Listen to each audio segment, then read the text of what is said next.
Hello and welcome to the Darby Way podcast. We've made it past the pilot. I'm back with Jack today. How are you, Jack? All right? I'm good, thanks, mate. How are you? Yeah, I'm not too bad. Thank you very much. All the better thanks to yesterday. So we'll be going over just a brief discussion over the Man United game. We'll be looking at the Blackburn Rovers game yesterday. Louie Sibley, Chris Martin, and then a trip to the Den on Saturday. Firstly, Man United. What did you think about the game overall? I think it was a little bit disappointing because I think mainly I'd just like to have seen Darby score a goal, but obviously that didn't happen in the end. But I think Darby created quite a few decent opportunities. Maybe a better team on the day, better team selection on the day could have done a bit better. But I think it was good to see the youngsters play against Manchester United, and they did well. And I don't think we'd have seen Louie Sibley do what he did against Blackburn had he not played. So it was worth it for that. Yeah. What do you think about the team selection? Obviously, it baffled a few people. Bit of a mixed response. What did you think overall?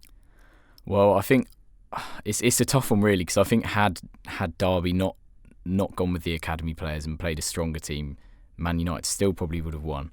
And had someone got injured or something, lots of fans probably would have said they should have played academy players. So realistically, for Cocker, you can't really win. But I think it was the right decision. It was a great experience for them, and again, as I said, like Sibley really shone in that game. And had we played the best team we could have done, he probably wouldn't have had that opportunity. Yeah, I think there was probably a little less controversy over the academy choices, and to be fair, I thought they really held their own out there. Maybe more so over the centre half options. Yeah. Evans out of nowhere coming back into the fold. And Forsyth, what did you think about that selection? Yeah, it was a bit of a strange one, really. Like, I don't know. I don't really know. Like, is it maybe he was just trying to like try out a couple of different options? I mean, Forsyth's obviously played there before, but I don't see.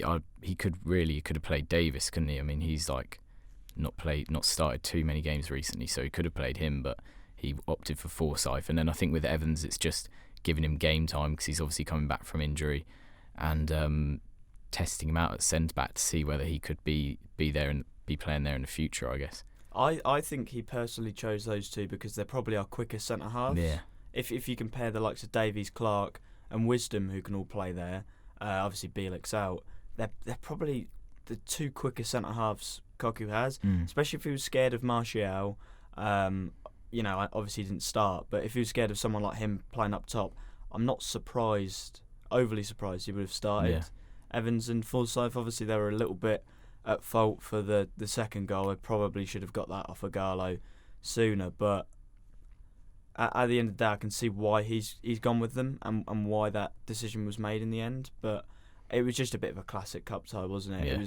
It was a Premier League side who didn't really have to really overexert themselves, but weren't amazing either. They just done what they had to do, and they got all three goals in the end. And it was just a classic. My dad referred to it as a both boxes scenario. Couldn't defend in one, couldn't score in the other, and that was just was what it was, wasn't it? Yeah, I mean, to be fair, Darby did create a few chances. It was just didn't have that sort of clinical edge to finish them off. I think there was that one when Waghorn headed it just wide. He probably should have scored that one, but on another day, it could have been different. Darby could have got a goal or two. Like Sibley came close as well. Rooney had a couple of free kicks that came close. One at the start. Could have been a different game had one of them gone in. But I mean, it's fair enough to Man United. They won the game fair and square in the end. Yeah, and I suppose that brings us on to, there wasn't really too much to talk about in that. That was a general sort of cup match, wasn't it? You didn't really expect too much else. So we'll move on relatively swiftly to Blackburn. What a match. What a match. That was brilliant. Yes, to be fair, I wasn't really expecting that. I think I was expecting a much sort of tighter game in terms of the scoreline especially. But Darby did brilliantly to go and win 3-0 against a team that's obviously higher in the league and also chasing the playoffs. Like, it doesn't get better than beating another team that you're sort of challenging to get in the top 6, I guess. Yeah, I thought that it was going to be a lot tighter. We said that we thought that fans shouldn't underestimate Blackburn, that they were going to come and cause problems, and they sort of did the first 20 minutes. Yeah.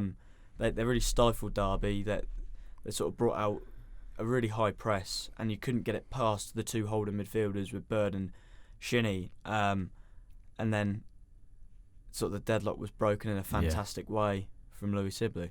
Yeah, it was an unbelievable goal. Like, I think against Man United, he sort of showed little signs that he could do that. But I mean, it doesn't really get any better than scoring a goal like that on your league debut, especially in front of the home fans as well. Great moment for him, and I'm sure there'll be many more of those to come. Yeah, I mean, we've seen him do it for the 23s and 18s, so I don't think we're overly surprised. Maybe at the instant impact of it, but there's always been that there, and if people haven't seen him play for the 18s or 23s, sorry, this is normal for him. Yeah. Oddly enough, it's just that it's now on a men's stage, isn't it, rather than a youth stage. Yeah, and it's great to see him actually impacting the first team as well. I think he's a second coming of Will Hughes. I think he's literally just That's a more statement. He's literally. I mean, I don't know if it's just the hair colour, but he reminds me of Will Hughes in quite a lot of ways. But I think he's just got a little bit more of that. He'll score a few more goals, but the way he puts himself about, he'll throw himself into tackles, good at running with the ball. Just maybe, hopefully, he'll get a few more goals and assists. But it's great to see him doing well, and hopefully he has a long-term future in the team. What is it that makes you think he's a bit like Will Hughes? Because I don't fully agree with that. Yeah, I think main and probably it's more the hair than anything, but equally I think it's just the way he will put himself about and will go into tackles and will run with the ball quite a lot. Obviously, he's more further forward than Will Hughes was. Will Hughes was more of he could play as a sitting midfielder as well as a more offensive one, but I think Sibley's got more a goal scoring instinct and is more likely to sort of contribute to goals than Hughes obviously was, because he probably scored about 12 in 180 appearances for Darby, but yeah, hopefully Sibley will be do a bit better than that. I think that was one of my big gripes with Will Hughes, is he didn't contribute to goals enough, and I think that's when you look at Mount was playing in the same position, completely different players, but you see them coming up and you could see he was just involved in goals a lot more than Hughes was. But for me, Sibley isn't quite like Hughes. He's got more of a Bryson engine on him. Yeah. He's able to sort of run, but he's also got this touch when he's on the ball that when I talk about Premier League players, they seem to have almost this area of effect around them where players can't get near them and they have the ball almost on a leash. And Sibley has that about him. He takes his little touches, and then someone gets near to him, he'll move it onto his left or onto his right. And then he's able to keep hold of the ball, and we saw lots of that yesterday. And for me, he's not exactly like Hughes, because I don't think he quite has maybe the passing of Hughes. He doesn't have the sort of tenacity of Hughes. He's a little bit more bitey than Hughes is. For me, he's almost like a hybrid between Bryson and Hughes, but with that little bit more of a don't know, a bit of nastiness to him as well, which I think every side could do with, quite frankly. Yeah, I mean, that's the kind of thing you want in a player, to see a young player being able to throw themselves into tackles. I mean, obviously not doing bad tackles or whatever, but throwing themselves about. And obviously we saw that battle with McTominay against Manchester United. To be able to do that on his debut, that just shows how much quality he has, and also the fact that he's just got a lot of passion, and that's obviously what supporters want to see from a young player. Yeah, I mean, it's another one off the conveyor belt. I remember at the start of the season, I think it was just partway through the season, Morris said about wanting half of the team to be academy players. I'm sure we would have laughed that off at the start of the season, but you look at it now, if you can get a team starting, so you'd have sort of Lowe, Bogle, they're two academy products. I'm not going to count Huddleston. No. I could, but I'm not going to. Bird, Knight, Whittaker, Sibley, they're players all involved in the first team. I'm sure not all of them would start at the same time, but that's 7 on its own. Exactly, yeah. So, quite frankly, I think we're starting to see the best out of these young players now, because they've gone from safe performances to really expressing themselves, and I think it can only be a good thing for the club going forward. Yeah, I mean, they're all performing quite consistently, particularly Bird and Knight we've seen over quite a long period. They've been having an effect on the team. Whittaker, we're sort of yet to see what he can do, but he's shown little glimpses. Sibley obviously has only played twice, 2 starts, but he's done brilliantly in both. And obviously Lowe and Bogle played quite a bit as well, and they're showing good signs. Just a few little bits they need probably to complete their game, but overall it's great to see, and I think they'll only continue to develop, and as they do develop, Darby will only get better. Yeah. I sort of mentioned how Sibley's a bit similar to Bryson. I'll come on to Chris Martin, the man he linked up with quite a bit yesterday, but it almost has an air of it. If Martin is given a new contract, that Bryson-Martin connection from 13-14, where they were playing off each other brilliantly, it almost has a feeling of that. If Sibley consistently plays in that number 10 role, it almost has a feeling of that Bryson-Martin connection again, almost reborn. I don't know what you think of that. But. Well, I mean, it has potential. Obviously, Sibley's quite an attacking midfielder, so he's going to make the sort of similar runs to what Bryson did, especially in that 13-14 season when he got 15 goals or whatever it was. But that'd be great to see. Obviously, Derby probably are a team that haven't really had that many goals from midfield over the last few seasons, bar last year really. I think it's been a lot of sort of having a good front three that would score a lot of goals. So to have a few more goals from midfield's great, and I'm sure Sibley connecting with Martin is going to provide that. Yeah, and moving on to Chris Martin, he scored 2 goals on Sunday, albeit a penalty, and it looked like a relatively easy finish in the end, but he's really making a good case. If I was him, I know I'd be knocking down Philip's door and saying, where's the contract? Yeah, I mean, I can say now, it's simple to say he deserves a new deal. I think he's scored 9 goals and got 6 assists, I think. And that's a great return considering how many games he's played in comparison to someone like Waghorn. And it's not even just the goal contributions. I think he's having more of an effect in general. When Derby are dominating games, he's a great player to have. And obviously considering what happened over the last sort of 3 years or something where he wasn't really doing much for Derby, he was sort of going out on loan and stuff, scoring a couple of goals a season, having a bit of a wretched time. And now he's come back and he's sort of reborn, and he's just like the Martin of 13-14 and sort of that sort of period. So it's obviously great to see, and long may that continue. Hopefully he does get a new deal because he deserves it. Yeah, I mean that he's certainly making a case for himself. I think that much is clear. And even if it was 2, you'd say on the plate sort of goals, you've still got to put the penalty away. Exactly. Which, I mean, Martin Waghorn missed a few earlier on this season. Not to sort of absolutely slate him. No. And then the follow up still has to be striker's instinct. Yeah. You still have to follow up. On the other hand, if I was a Blackburn Rovers fan, I can't remember who the centre half was, but if my defender was ball watching the way he was, I'd be fuming. But it's still Martin still has to follow up. He still has to get himself into the position, and he still scores the goals.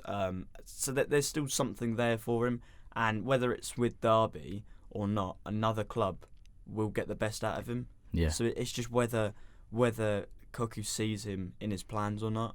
Yeah, I mean, I don't see why Martin couldn't stay. I mean, obviously it depends. We don't know the technical side of it, the wages and all of this stuff, but I mean, I don't see why he couldn't stay and be sort of a backup striker for someone who's going to come in next year and probably be the sort of main man leading the line. But what Martin's done this season, I think deserves a new deal. Just the impact he's had, especially considering how he sort of was almost his Derby career sort of appeared to have fizzled out over the last few years.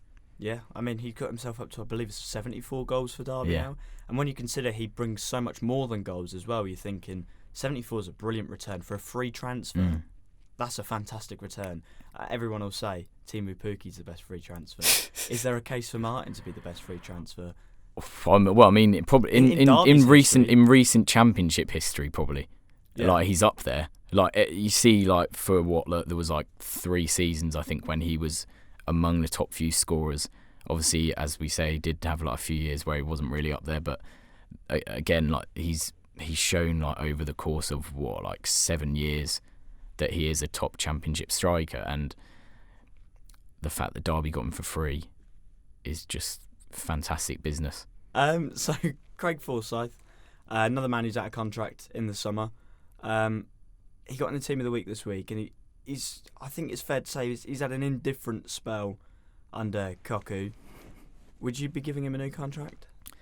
I think his performances probably warrant it, but I am probably slightly on the fence just because I think he offers something to the team in terms of his crossing ability, his aerial prowess, and also his his defensive capabilities as well. But I think he just lacks a bit of pace. Obviously, his age isn't quite ideal, and he's quite injury prone. But I think on balance, I would say that he probably deserves an extra year, just because he can play centre back, he can play left back, and if someone like Lowe was to get injured, he would be fantastic cover. Yeah, I mean, we've still got Scott Malone at the club. Yeah. Who I'm not certain how many years he still has on his contract. Signed last year. I believe it might be 2. But Forsyth, he's had an unlucky Derby career, to say the least. 3 ACLs, I believe it's 3. Yeah. And I think he's been really unfortunate because he's definitely got elements of his game where you can see there's a top player there. At centre half or at fullback. Obviously, he played fullback against Blackburn, but he still has elements of his game that are fantastic. And if I'm Cocu, I'm looking saying, right, Cocu naturally wants flexibility in his side. He naturally wants different ways of winning games, and we've seen that. I don't think anybody could sit there and name the next team sheet and the system. No. I don't think anyone can. So Forsyth is naturally someone who can fill in 2 positions, as opposed to Malone, who's naturally just a left back. Yeah. I think, depending on the wages, we don't know any of that. I'd be inclined to give him a new contract. Although, as you say, time isn't necessarily on his side, but he's probably, as a left back, he's probably got the best cross at the club. I can't think of anyone who could put a better delivery in the box. His forward passing's fantastic. He's just slightly error prone, which would worry me a little bit, but that can to some degree be coached. And I still think that personally Forsyth is a top player, and it's similar to Martin. If Darby don't get anything out of him, someone else will. Yeah, exactly. I mean when you compare him to Malone, who's the other fullback bar Lowe, who you'd imagine will probably stay at the club, Forsyth offers a lot more. I think Malone's quite like just a standard fullback, really. Like similar to Lowe, he's quite like an attacking fullback. Whereas Forsyth, I think, offers it both ways, and I think having Forsyth is a great option, especially for like games away from home when you maybe need to be a bit more strong defensively. Like, he's a great player to have at left back because he can defend and go forward probably slightly better than someone like Lowe. So there's no reason why you wouldn't want to keep him just for that option as well. Yeah, as you mentioned, obviously he can be useful for away games, and I think Cocu is trying to strike that balance with his fullbacks. We saw that a little bit under McLaren, where he'd play Wisdom as sort of the fullback who'd stay back, and you'd have Forsyth be the more attacking one. Whether he's still got those legs, questionable. But why not do it with the other side? Away from home, especially where you're struggling a little bit more defensively, you can have Forsyth stay back because he's fantastic defensively and in the air, as you say. But Bogle then be the man running up and back. And maybe that's a little bit unfair on Lowe, because Lowe offers some as well. And you can almost do the same on the other side and have Wisdom play right back and Lowe down that side. But I think, for me, what harm would it be giving him a 2-year contract? I would, if I'm Cocu, I'm not. But if I'm Cocu, I'm giving Forsyth a new contract. At the end of the day, that's just how I see it. But yeah. Yeah, I mean, there's no reason why not to. But I would say personally, mainly due to the injuries he's had, I would probably say for the club, it's probably better business just to give him the year, just because. I mean, if he goes, I mean, it's like harsh to say, but like if he was to go and get injured, you don't really want a player that's going to be on the books for like a year while being injured, when they're realistically he's probably would leave at the end of a 2-year deal if he had one. So I'd give him a year, possibly then another year after that if he was to continue doing well. Yeah. And someone who Forsyth didn't get a load of minutes under, obviously a little bit unfortunate with injury, but I'm sure would love to have played a little bit more under him. Gary Rowett. The Rams face his side, Millwall, away at the Den on Saturday. Not an easy tie, obviously. One of the two games Derby have lost at Pride Park this season in the league was to Rowett and Millwall, slim 1-0 loss.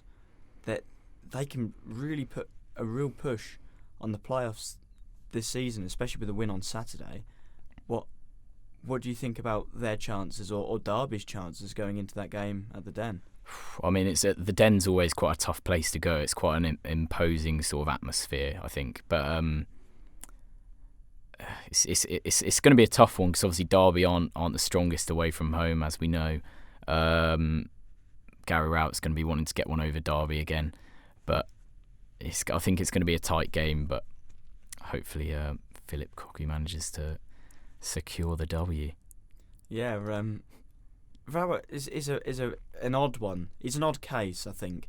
He's the sort of man that the fans don't like anymore, but there's almost a sense of respect for him because of how he is naturally. He's almost got this air of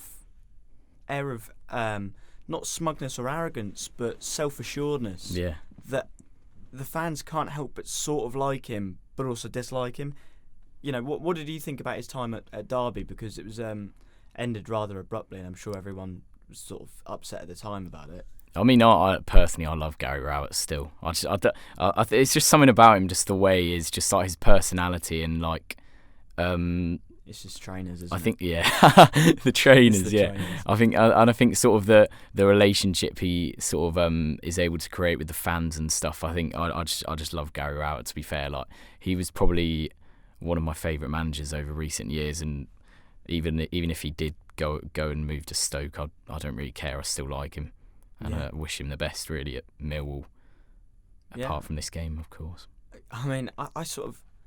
I'm almost inclined to agree with you, and it's such an odd one because he left on such horrible circumstances. Obviously, we don't know everything behind the scenes, but he the fans had this sort of bitterness towards him. But there was he had this sort of style where you'd love what everyone says they hated the style. Yeah, but I think it's I like the style.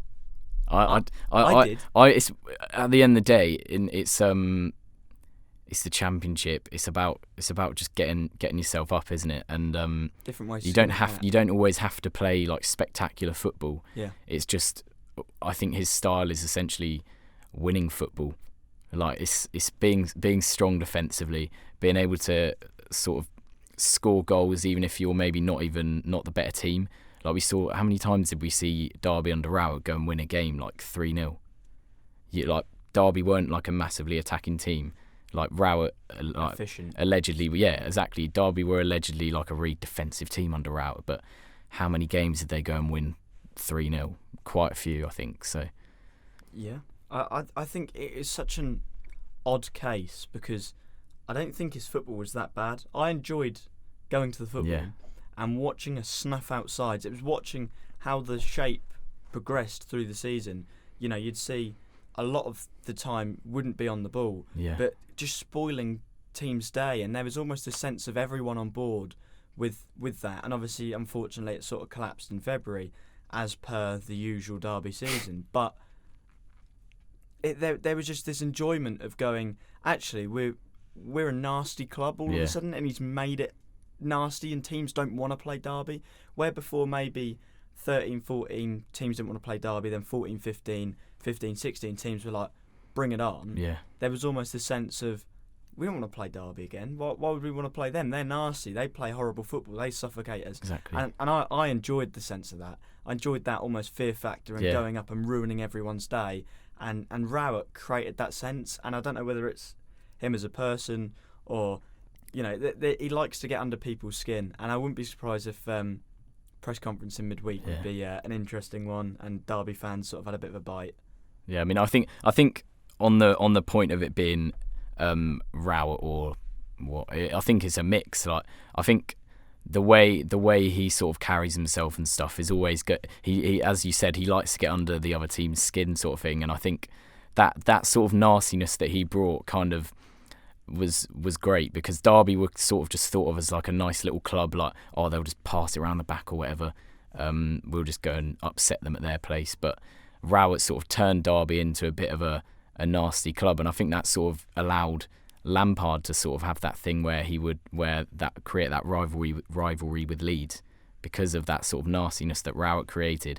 And obviously, you remember that that rivalry that he made with Cardiff as well. That was quite funny as well. And I think had Rowett not been the manager, that wouldn't have happened. Yeah, that was the Cardiff one was interesting because I mean, it just riled everyone up. And then I'm not sure whether Derby, because there was injuries at the time, and realistically, there was another game a few weeks beforehand where I was in a discussion with my dad, and I said, well, realistically, should have called that game off, even if there wasn't a whole lot of snow, even if it weren't that dangerous. Call it off if you can. Yeah. Get your sort of your best players back, because it's just the clever thing to do. Exactly. And obviously it winds up other teams as well, which Derby wouldn't have won that Cardiff game. No. It was the actual game itself was a thriller, wasn't it? It wasn't pretty. Again, the Jerome one, unbelievable goal, that Jerome goal. That one when that was liquid football. That one when I think there was probably about 5 headers, and then somehow Jerome got through and scored. It's like that was classic Gary Rowett. I think those sort of goals. That is the epitome of Gary Rowett. It really was. Was. You looked up in like a dictionary, and it would just have a picture of Jerome turning through one goal, and it would just be that snapshot of him just before he scores. It was such an interesting game. I remember I was quite glad it was called off when it was, because obviously driving from Ipswich, we only literally got like 5 minutes out. Well, game's called off, right, time to go back. But I think he was fantastic for the football club at the time. However, I don't know if you'll agree with me or not on this. I do think it has put Derby in a difficult situation now and last season as to the type of football that they've started to play again. It felt like they almost regressed. Because obviously under Rowett it was a certain style, and then it's sort of under Lampard it was sort of the polar opposite. Obviously, under Rowett, it was sort of quite solid defensively, and sort of just I guess not dominating games at all. Whereas under Lampard it was more sort of being able to dominate games, being able to counter well and stuff, much more like high pressing football as well, and that just contrasted massively to what Rowett had brought. So I think it sort of has made it sort of a bit of a struggle to sort of change it back to what Derby appear to want now. Yeah, it's made it difficult because some of the players and the playing squad has then changed. You've maybe not got some of the more technical players, albeit I think Tom Huddleston was a great signing. Yeah. He's still really good technically, and I think it's been unfortunate how this season's sort of gone for him with reoccurring injuries and with the way that Bird's played, with the way that Bielik, when he wasn't injured, played. Rooney now coming in might be difficult for him, but I thought it was a fantastic signing. Yeah. Davies was another one. Davis was brilliant under Rowett. I think he was absolutely unbelievable under Rowett, and I think he proved to be a great signing. He was like £500,000 or something. That first leg against Fulham, where he was unbelievable. Pocketed Mitrovic, and unfortunately Mitrovic had that yard on him in the second leg. But it's been unfortunate how it's almost like every 3 months or so Davies has almost lost a yard of pace, and it's got a bit more difficult for him in games. But that season under Rowett, Davies was ridiculous. The way he anticipated the balls in, he just sort of come in for the interception. He was fantastic, and quite frankly, them two from Hull was just fantastic signs. I can't think of any other word to use other than fantastic. Yeah, no, obviously they were, to get them from like a promotion rival as well, because Hull had just come down that season, and to get them both in was great business. And I think Davis he's a great leader, and I think that season we just saw that was just a great signing, and he had a great impact on the team, and him alongside Keir was a great centre half partnership. Yeah, and it might be controversial, and it's very easy to speak in hypotheticals. I know everyone does, but another season under Rowett could have seen Derby go up. Yeah, I think. I think it probably would have done, because you saw the first season the quality Derby were playing with, and realistically it probably was only going to get better. And I mean, really, to be fair, had Derby not had that bad sort of patch in sort of February or whatever, Derby probably could have gone up automatically. How many times have we had to say that though? Yeah, that's too the many. unfortunate thing. Yeah, but I mean, bar this season, actually, it's been a pretty okay February, isn't it? The bad patch sort of happened. Sort of was it was sort of December. Consistent. Sort of was sprawled about the whole season.